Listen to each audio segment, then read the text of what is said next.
Last time on Colony Confidential, That's like such a line. I just love helping people. No, you don't. Not in this environment where the expectation is to exceed expectations, but have limited resources. You do this because you have a superpower, because you know that you can bring the sunshine every day. You do this because you may not have had the right label for it, but you're great at customer service in a sense of you can provide accurate, efficient information. You have call control. You just maybe didn't know that these were the labels to describe that talent that you have. It's helping people is a byproduct of it. One of the things that I always train my CSRs on is those quick clicks.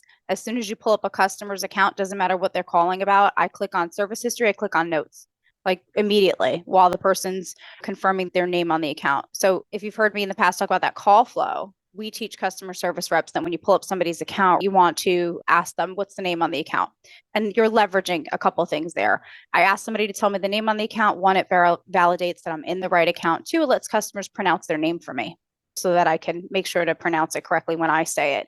And even in those quick seconds, right, it's the quick click that we teach, that it's always history, notes. Immediately, I want to know, no matter what this customer's calling about, has there been a repeat in the history? So that, like you said, I can then go on and communicate to a service manager if I'm booking an appointment, this customer's called again, or quick notes. What's the historical documentation on this account? Because those are also things that you leverage, but you leverage as it's being said to you and the customer's bringing it up. And then you're having to let me take a few minutes to review that kind of thing. That's definitely one of the things that's changed when it comes to customer service reps. It used to be like, God, let me hear you talk a little bit. Yeah, you could talk, can you type? Ah, you got a job. Here you go. We kill roaches. But now is the person built for this? Really think about it. Do they have the right personality? You definitely have to be able to pivot.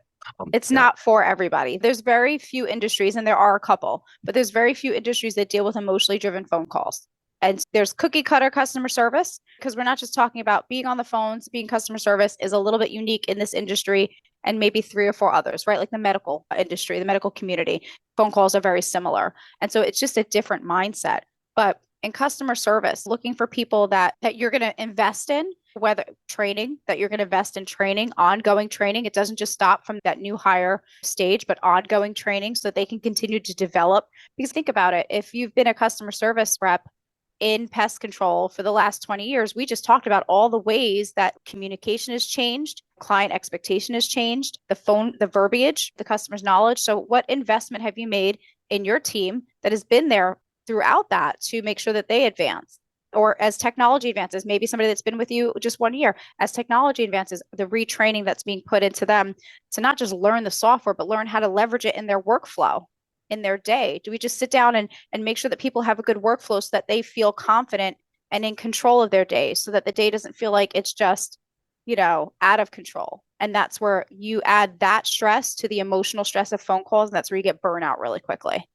And that's a piece of it that I think that from day one is super important. And then ongoing, there's nesting phases with people, ongoing training and support that's always needed. And there's a lot of companies getting it right and really focusing on that. But I think that making customer service reps understand that there's also possibilities for advancement in your role, so that it's not just that role forever and ever should they want to be with you long term. How can you help shift, what they're doing either vertically or even laterally in their position? How can they earn more money? How can they advance in what they're doing? Do you have different layers of customer service roles?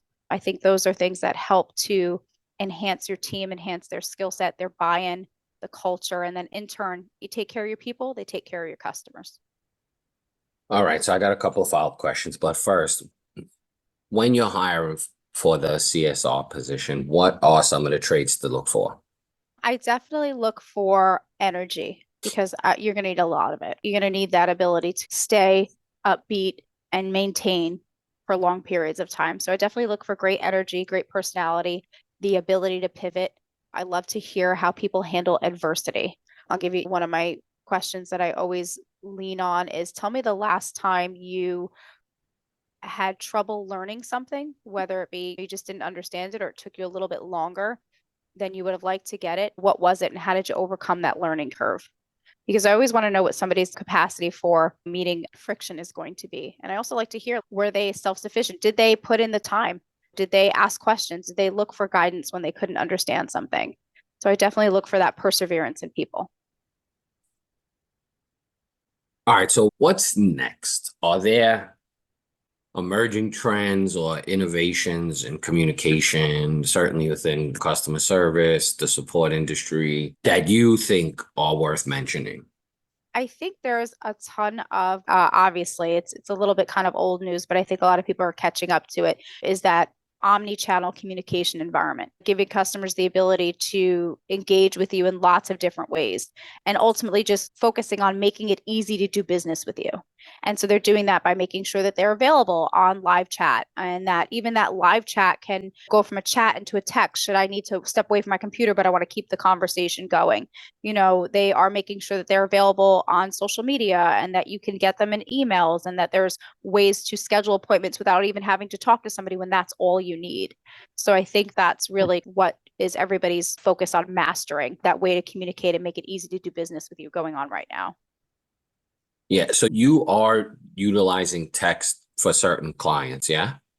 Yep, we do text. We have chatbots. We do live chat so that our agents are fully trained so that they can take even a live chat conversation as far as needs to go. Even in the live chat, we can leverage different ways to communicate. Like people can submit pictures, and obviously we can help identify issues and even be able to sell services through a live chat.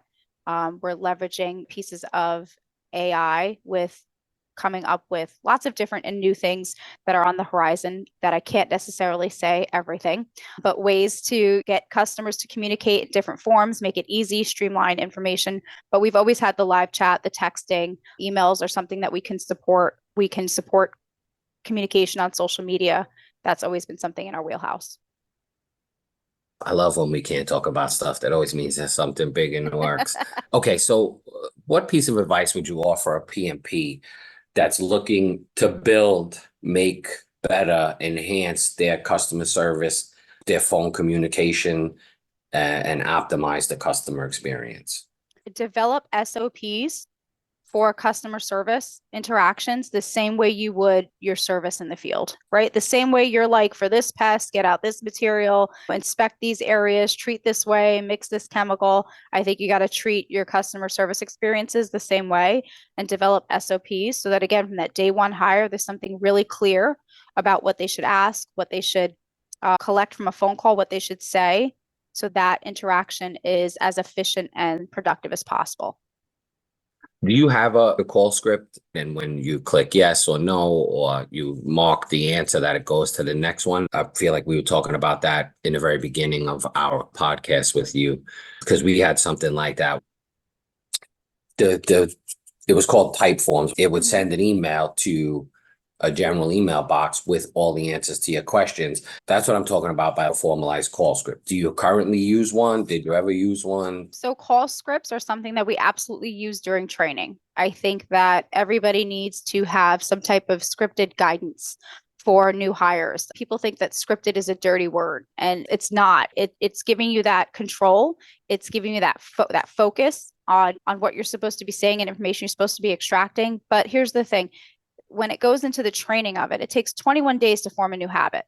So if I just commit to executing and saying something the same way over and over again for 21 days, I don't need the script anymore, right? It just becomes habitual for me to ask the same questions. And so that's when you've got what you need to say down packed, and then that's where tone and inflection comes in, and then that's where personality comes in, and that's what really makes the call. It's that rapport building and that fun interaction that you have with the customer. But having that scripted piece is just a part of learning this environment. So yes, we definitely have that. It's not something that they need to leverage beyond training, because they learn it, that we call these one-way protocols, right? Hence why I said having SOPs, having one-way protocols. There's only one way that you introduce the call, right? Everybody in my team knows we don't start the call with "how can I help you?" They've got their introductory statement. There's only one way that you end a call, because that's also part of your branding. Your calls should have the same introduction and they should have the same closing. And by same, everybody in your organization should be saying the same thing, right? That's that branded kind of verbiage. And so when you develop those one-way protocols, it gives you the ability to also be in control of the conversation. So those things are super important. And we have those, and they also have them as a way that they can pop it up if they need it. But it's definitely not something that they're using to navigate the phone call, because we've already ingrained it as their natural way to have a dialogue. That's 21 days, huh? It takes 21 days to form a new habit. I'm going to go listen to phone calls now because I wonder if my team is all ending it the same. We know we got the beginning down, but it always gives me something to look into over here.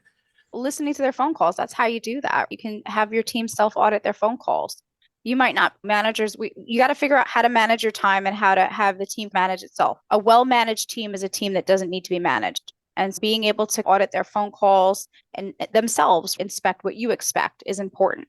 So that's one thing that if companies don't have, which I do hear a lot of the times, I always ask, do the CSRs have ways to listen to their phone calls? And the answer is usually no. And I think that's really hard because we need to hear how we sound. We need to hear what we say.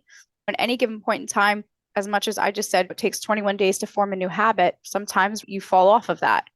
You just literally start saying one thing differently, and then all of a sudden you formed a new habit, and that's not what you should be saying. And a manager's got to come in and chin check you.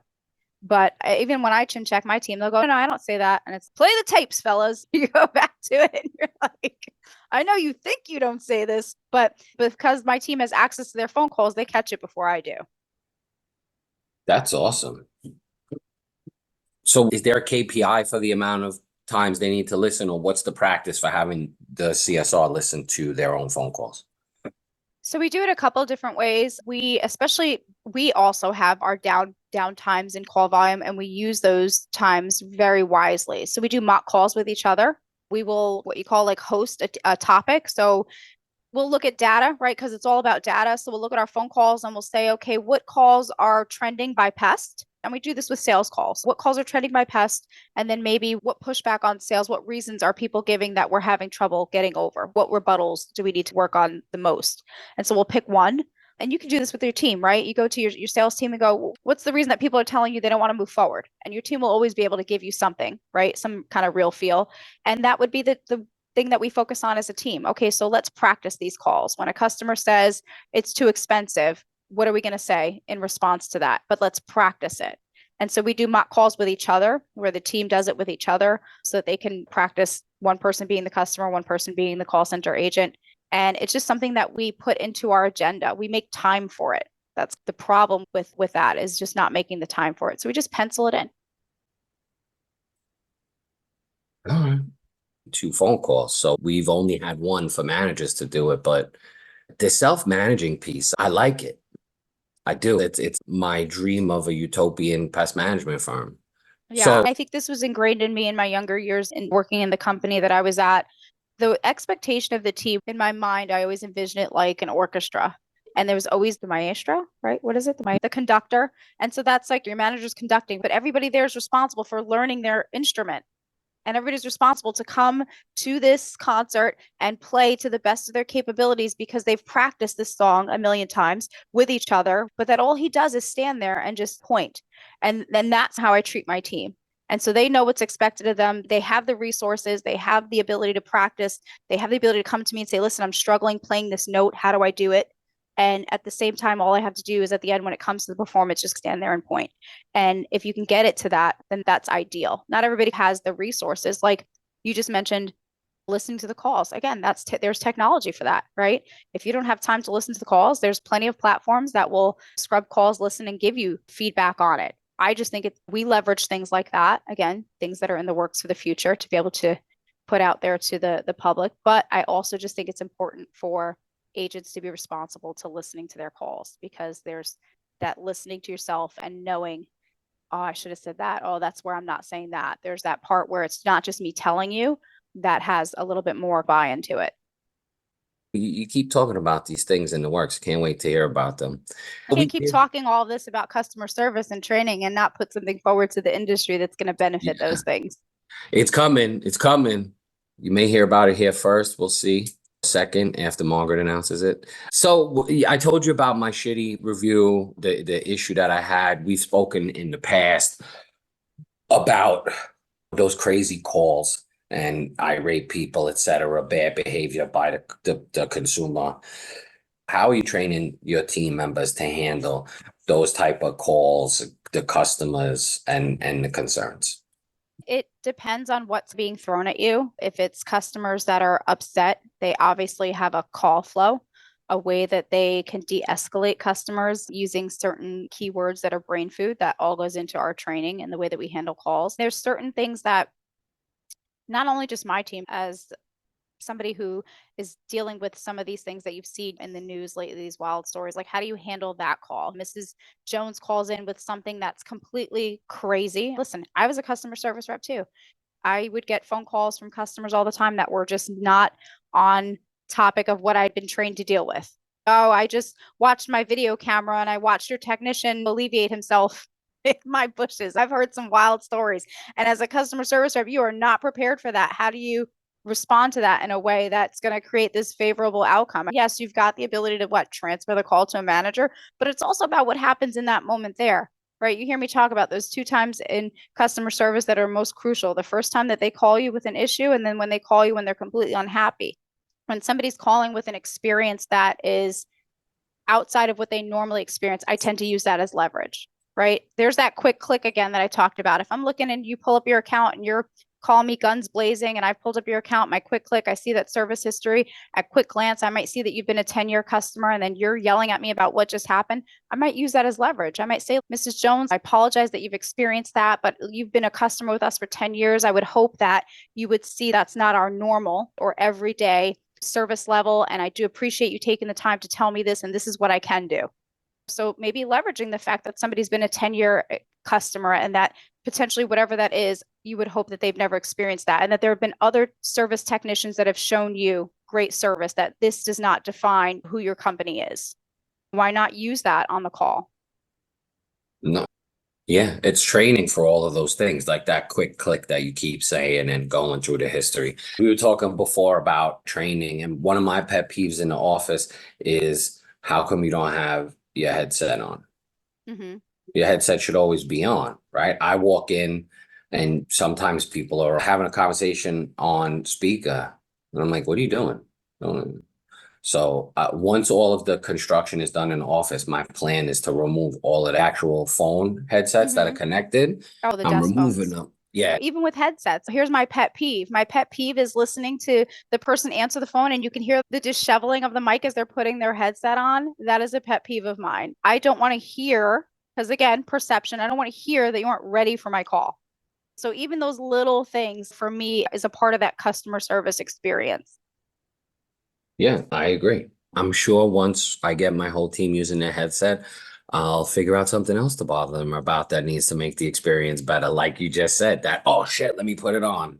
But that's a simple fix. Don't press receive the call until the headset. You would think it's easy. It just goes back to sitting with CSRs and making sure that they understand the customer service experience from that end as well. I think that goes into hearing calls, because they might themselves pick that up without you even having to say it. Like, wow, I didn't know that you could hear rustling things when I pick up a call. It doesn't necessarily always have to be said, but I don't think that most people are aware of it.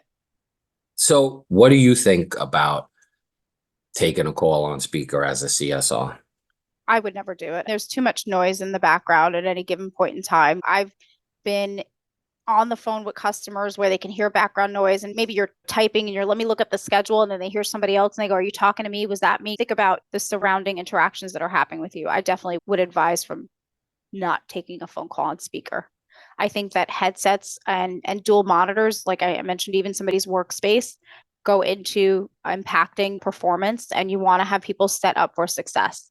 You want to have people sitting in an environment that is just set up correctly for them to be in that seat for long periods of time and just work in a capacity that they can have the call screen, they can have the schedule here. Now we've introduced team communication. So where is that happening on one monitor, all of that at the same time? So dual monitors are important. My team functions, they look like they're landing planes. They've got 3 monitors for the sake of my expectation is handle the call, have the information. But yes, you need to know that somebody's sending a Slack message or a team message or an email going on at the same time. Not that you would have to answer it while you're on the call, but you need to be aware that it's going on. And it's something that you need to handle when you get off the phones. Yeah, we have 3 as well. I don't know if you saw, but I bought a travel. I saw your monitor. That plug in. If this continues the way it is, I don't think I'll ever buy for again. regular monitors. The only benefit is it's bigger. It depends what is the information that you're trying to extract. All that goes into, honestly, when you're setting your team up for success and long-term success, you want this person here for a long time, all that factors in. So even the size of their monitor, are they having to really strain their eyes to see information? The headset, the desk phone. I was a customer service, rep for 10 plus years before I became a manager. Like that crick in my neck has never gone away from holding the desk phone in that. I still have pain here, literally now in my later years, but I was like the last one to want to use a headset. And sometimes you have to, that's that change. I was the last one to use a headset, but I was the first one to get dual monitors, but you want it to all come together nicely. All right. So we touched on a lot of best practices. Are there any other best practices that we may have missed or that people may not really consider that we could drive home?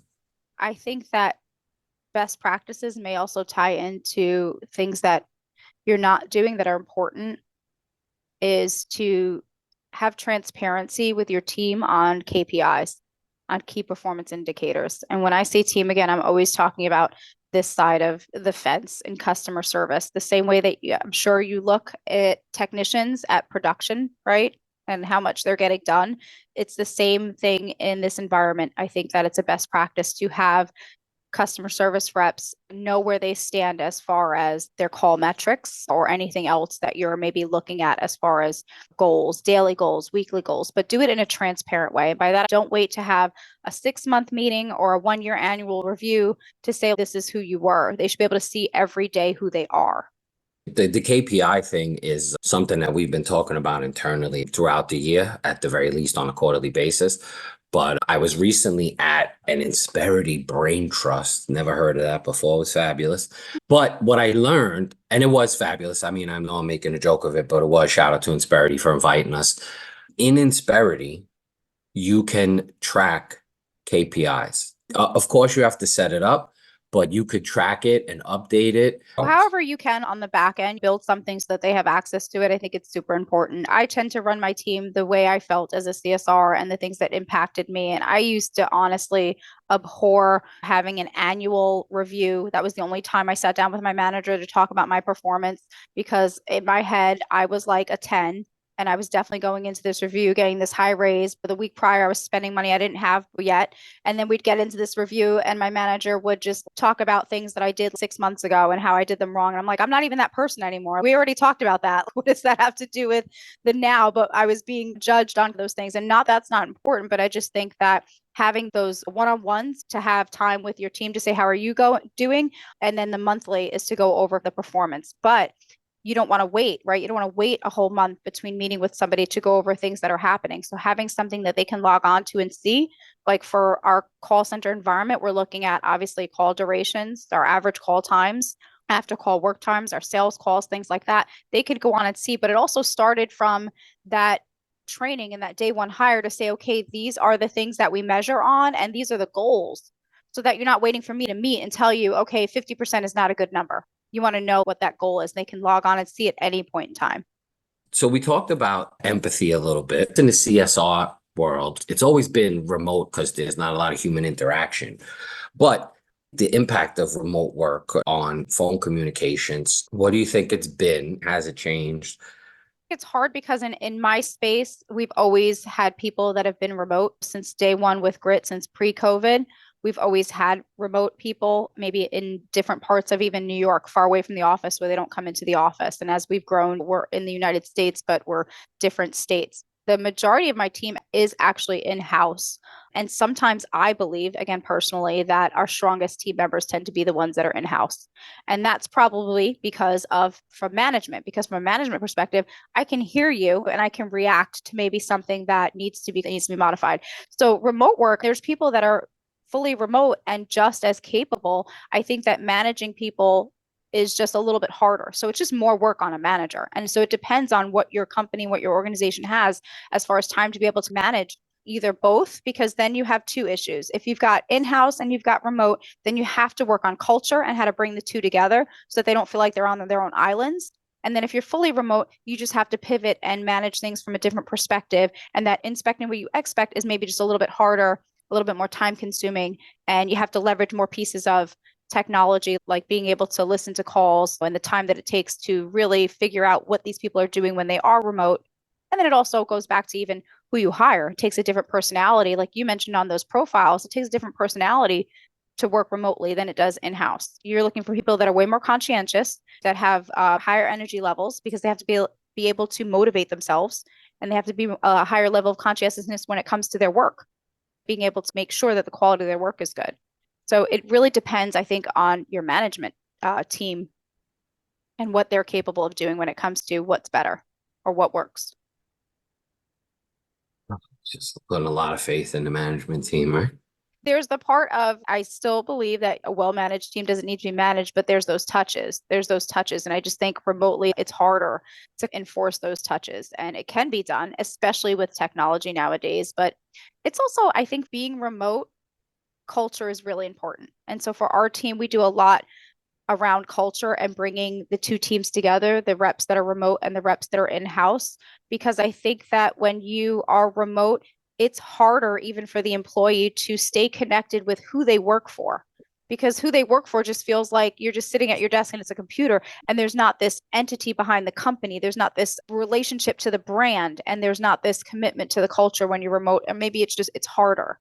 And so you have to find ways of focusing on culture as a manager, as opposed to really focusing on performance. I worked for a company, obviously, that was family owned and operated.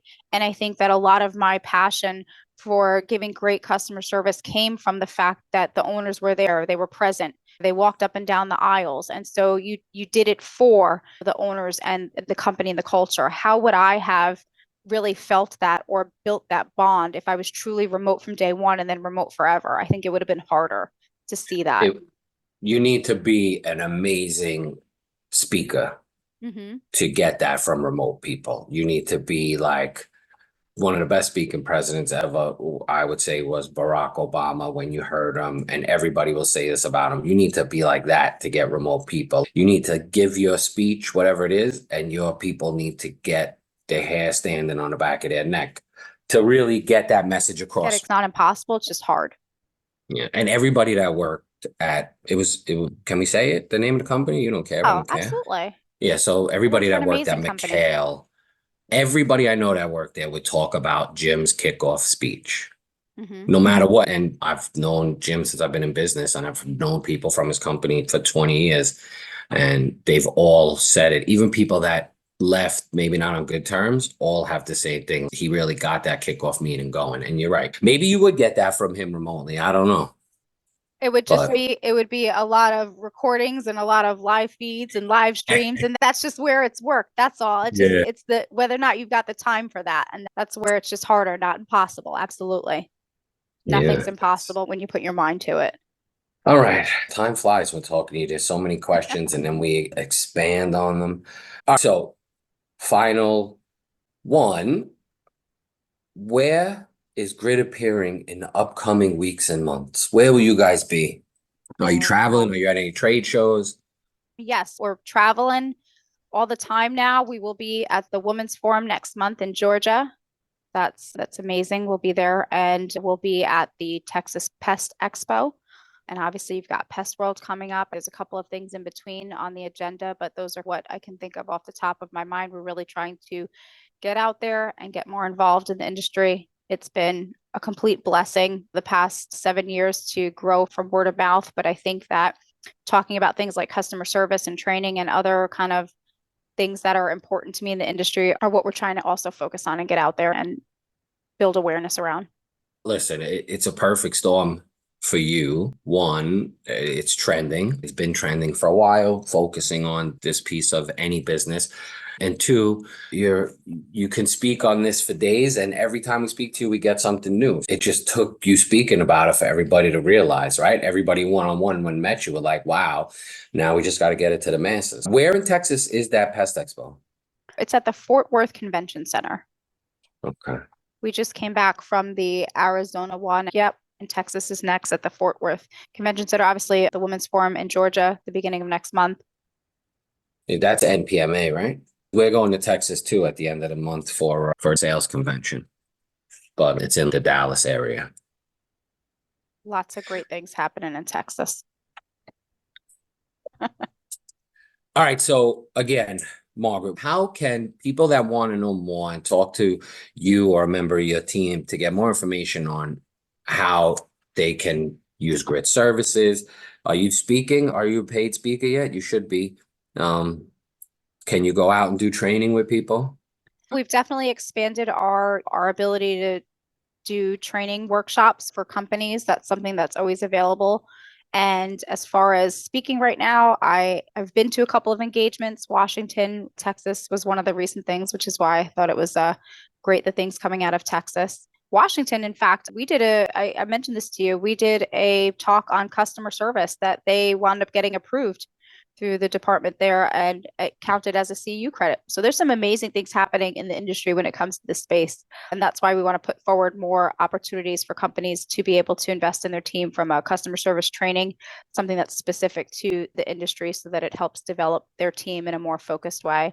So yes, on that, you can find us on the internet, obviously on the web, at www.gritppo.com, and some really amazing things coming soon that we'll be announcing, hopefully here and there on access to customer service.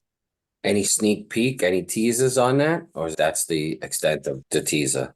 That would be the extent of it. We're going to keep it all under wraps and just explode when the timing's right.